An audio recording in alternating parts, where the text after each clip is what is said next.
I wanted to start with that because really what we're asking here is a mindset shift, a paradigm shift, a change in the way we think, we live, we breathe, we do our things every day. Little things, whether it's in retrofitting all our lights to LED or putting our air conditioner to 25 degrees and only use it when needed. Even in the construction and design of rooms, of buildings, of offices, to have more open spaces and more natural light and natural wind. But I'm going ahead of my speech. I would like to greet our partner in government, a dear, respected, highly respected, internationally recognized colleague in government, Ombudswoman Conchita Carpio Morales, who through her leadership with our Deputy Ombudsman Gerard Mosquera has really brought environmental preservation and conservation and compelling everyone to follow our environmental laws.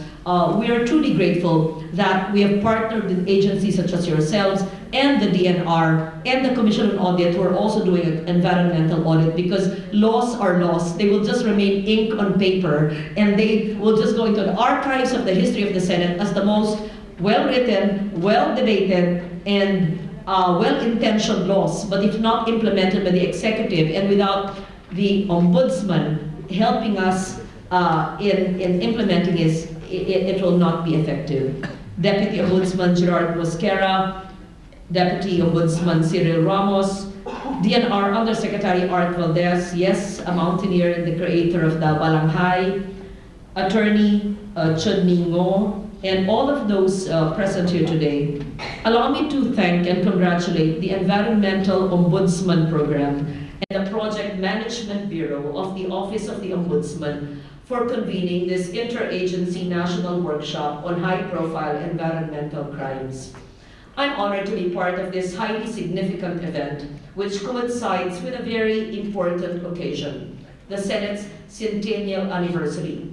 And let me put a second historic occasion, which the Ombudswoman had mentioned. By November 4, the Paris Agreement will be enforced because more than 55 countries, making up more than 55% of the total global greenhouse gas emissions, has been met without the Philippines ratifying it. And I hope that the Philippine government will soon ratify it. Hopefully, if the Office of the President transmits it to the Senate, I assure you that the Philippine Senate will concur in the ratification of this very important agreement.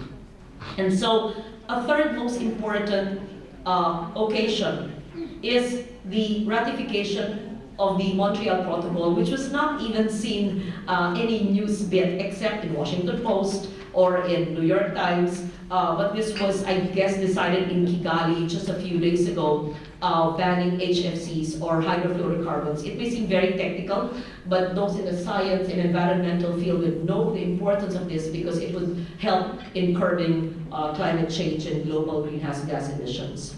Well, so this is a very important and opportune time for us to reflect on how our environmental laws are being implemented and how we can further improve them.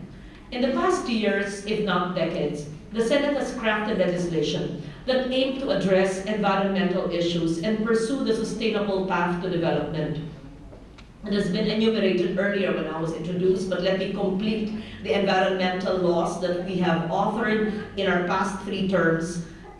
The Philippine Environmental Impact Statement System, the Marine Pollution Control Law, the Clean Air Act of 1999. Pag may makita po kayong mga bubuga ng hangin o ng sa Tambucho, busman, pribadong sasakyan man o jeep, ilista nyo, itawag nyo sa LTO, itawag nyo sa opisina, itawag nyo sa DNR. Bawal po yan sa Clean Air Act 1999 pa po. The Clean Water Act, our water concessionaires must comply with this. Every household, we must have the sewerage systems necessary to implement the Clean Water Act. We cannot make the Pasig River and Laguna de Bay and Manila Bay as the Poso Negro of Metro Manila, where 25 million or 1/4 of our population live from the bounty of Manila Bay, and we will make it the Poso Negro of Metro Manila. That is totally unfair, and we are destroying the source of our livelihood of many of our people. The Ecological Solid Waste Management Law, which the Office of the Ombudsman knows very well, RA 9003, which has been implemented by 1/4 of our population, 25%. But if 1/4 of our population can actually implement this, why can't the 3/4 of our population, even one barangay, like Barangay Potrero, which Sonia knows, of Malabon, won the outstanding barangay in Metro Manila. Kung kaya nila, ba't hindi kaya ng iba? If Barangay Nyogan in Tagaytay or Barangay Sikat in Alfonso Cavite can change their former open dumps into gulayan and MRFs, material recovery facility, why can't the other barangays? If Barangay Fort in Taguig can do it, or Barangay Blue Ridge, where you live, and even in the Gatagakan and San Fernando City in Pampanga. So, if these LGUs can do it, why can't the others do it? So there's no reason why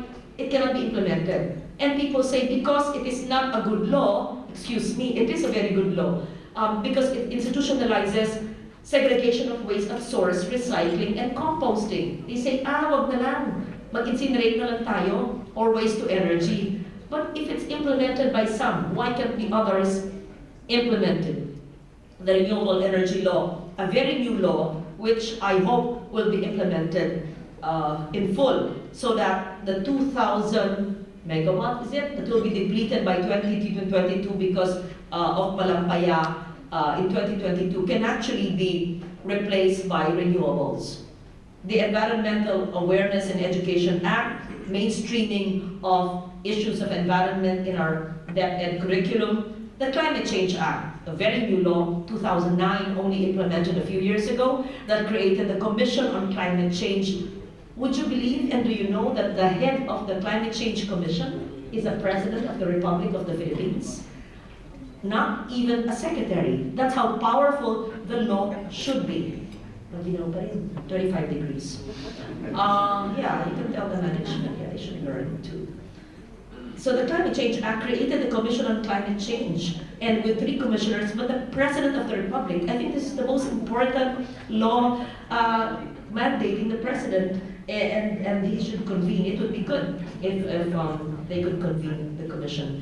The Disaster Risk Reduction and Management Act, again, headed by the Secretary of National Defense, the NDRIMC Council. So these are very powerful laws if implemented. And if we compel the executive and the local governments to actually implement it, we'll have a better country to live in. And of course, the People's Survival Fund, which is a funding mechanism of the climate change law. But if we look around us, especially in the heavily populated urban cities, in the 16 cities and 1 municipality of Metro Manila, do we actually feel the bounty and the beauty of nature? The air that we breathe, have we actually taken care of it? But we have polluted it to alarming levels that we have exposed ourselves to respiratory diseases. Our waters are a source of life. The Pasig River and its tributaries in Metro Manila, how many are there? Is it 70 plus? I'm not certain about the number. Or Manila Bay and its tributaries as well. Manila Bay and the 178 local governments around it, from Metro Manila Region 3 and Region 4A, 178 around it. Or even Laguna de Bay. So our waters, the source of life, we did not only use it up, we even dirted it. We have been using the Manila Bay, Pasig River, Laguna de Bay, and many other bodies of water as sewerage sites. We intend to extract minerals in 30 to 50 years. Even if future generations of Filipinos will have nothing left. So I'm glad what Art and Gina are doing, and they've been closing to their environmental audit the non-compliant mines. I don't think it's true when they say that Sec Gina and the present DNR are anti-development. We are for development. All of us in this room know it. We are for a sustainable and resilient development, but not development at all cost, na walang pakialam sa mga batas ng kalikasan. Hindi pwede yun. So, Why are we extracting something that will be depleted in 30 to 50 years with nothing left? While it is not ours, as Art has said, we are just stewards of nature, stewards of the earth. Our forests have dwindled from almost 16 million hectares to only 6.8 million hectares and less than 1 million, in fact only 800,000 hectares of primary forest. So this is how we treat the benefits we receive from our natural resources. This is the mindset of an extractive and a consumptive economics, which I believe is a flawed model for progress and development. The country's GDP grew by an average of 6.3% from 2010 to 2014. GDP growth targets for 2016 is between 6 to 7%. And according to the NEDA, the Philippines remains one of the fastest growing economies in Asia. Yet, the value of goods and services turned out by our market economy, which government economists translate into our GDP and GNP growth, conveniently factors out one thing, and that is the toll that these activities exact on our natural environment.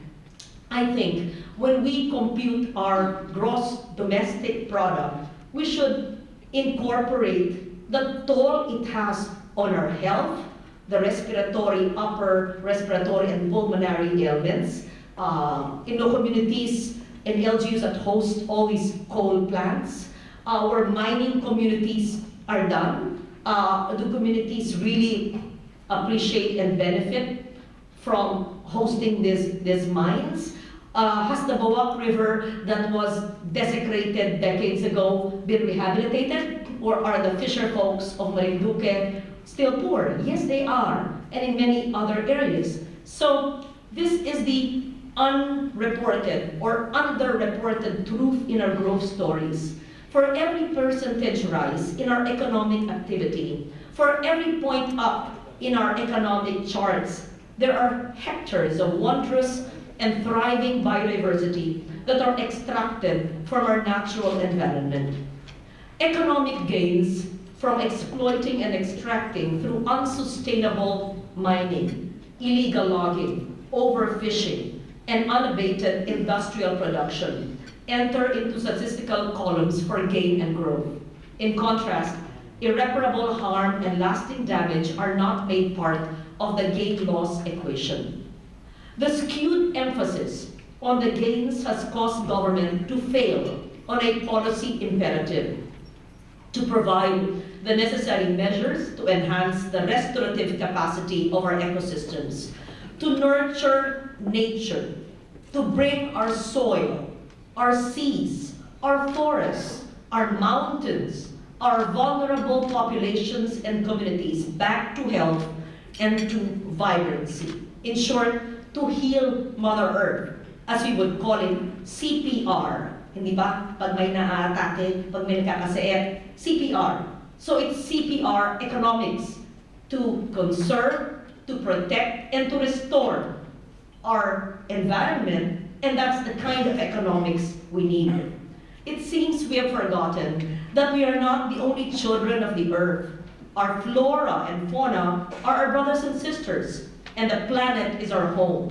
We don't have planet B. We only have one planet, and we all live in the planet. We are merely stewards, as Undersecretary Art has said, tasked to look over all creation, because we are supposedly the most intelligent of all species. Sadly, we have used our knowledge without wisdom. Some have used their knowledge with unabated greed. It is on this note that I warmly welcome this project of the Office of the Ombudsman, particularly its Environmental Ombudsman Program and the Project Management Bureau and all its partners. It is high time that we seriously look into the crimes against our environment and mete out the harshest punishment to those who have raped our forests, plundered our seas, and murdered our ecosystems and wildlife. In the Senate, we have even proposed an environmental audit covering the performance of relevant national agencies and local government units in relation to their enforcement of environmental laws, regulations, and compliance guidelines to identify where implementation can be supported and how to remove barriers to its implementation. We need an audit not only to know how well or how bad we are doing. We need to do an audit to exact accountabilities and to establish environmental stewardship as a way of life. In closing, I wish to express my full support to this project. I'm glad that we have agencies of government that have not neglected their inherent duty to protect life and to protect our planet. We are truly fortunate to have dedicated, knowledgeable, and individuals of wisdom who are willing to help and lead in efforts to rebuild a sustainable, resilient, and healthy nation and planet. So on this occasion, I hope that this two-day workshop will not just bring us together, kindred souls and spirits, but also to replicate the efforts in our communities. Whether you are a lawmaker or an NGO worker, whether you are a government worker or an international worker. It is important that in every community, we actually walk our talk, but first, knowing these laws, and second, know how to implement it. And we in the Senate will continuously provide you the resources, fund programs and activities, as long as it goes to these projects which will do CPR economics, which will nurture nature, which will give us the GDP we want, but not at the cost of the most vulnerable populations. Our fisher folks, our farmers, our differently able, our elderly, our women, and our children. So on this occasion, congratulations once again. I hope that I could join you for the two-day workshop, but I would hopefully welcome if you can submit to my office the workshop outcome, which can be incorporated in the General Appropriations Act. And before I go, I just wanted to let you know that the 2016 budget and the 2017 GAA are really the most important documents, not just of funding of the government projects, but because without anyone realizing it or knowing it, it's a resilient and sustainable budget. What do I mean? We have more than 50 climate and environmental provisions in the budget. The NEP was discussed, the amendments were made, both houses debated it, and there's a BICAM. Without many people actually realizing, if you read the 2016 General Appropriations Act, which I will carry over and even improve,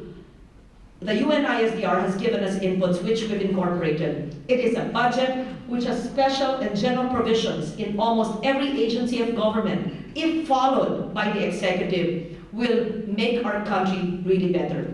Sinasabi nila, ayan, mga politiko, puro insertion sa budget, hindi ba ang consumer? Ako po, inaamin ko po, ang dami kong insertion sa budget. Climate and environmental insertions. I am so happy. No one ever stood and debated me on it. No one even questioned it.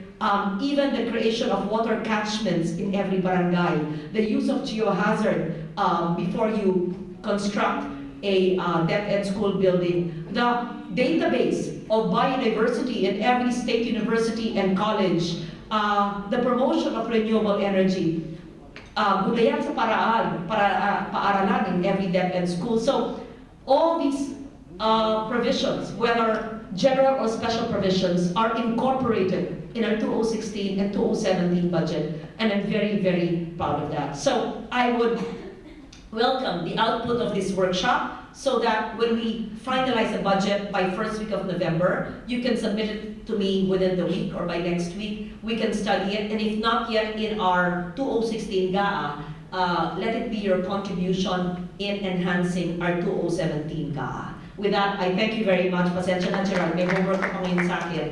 Give me the output of this workshop. It would be put to good use. Thank you. Good morning to all of you.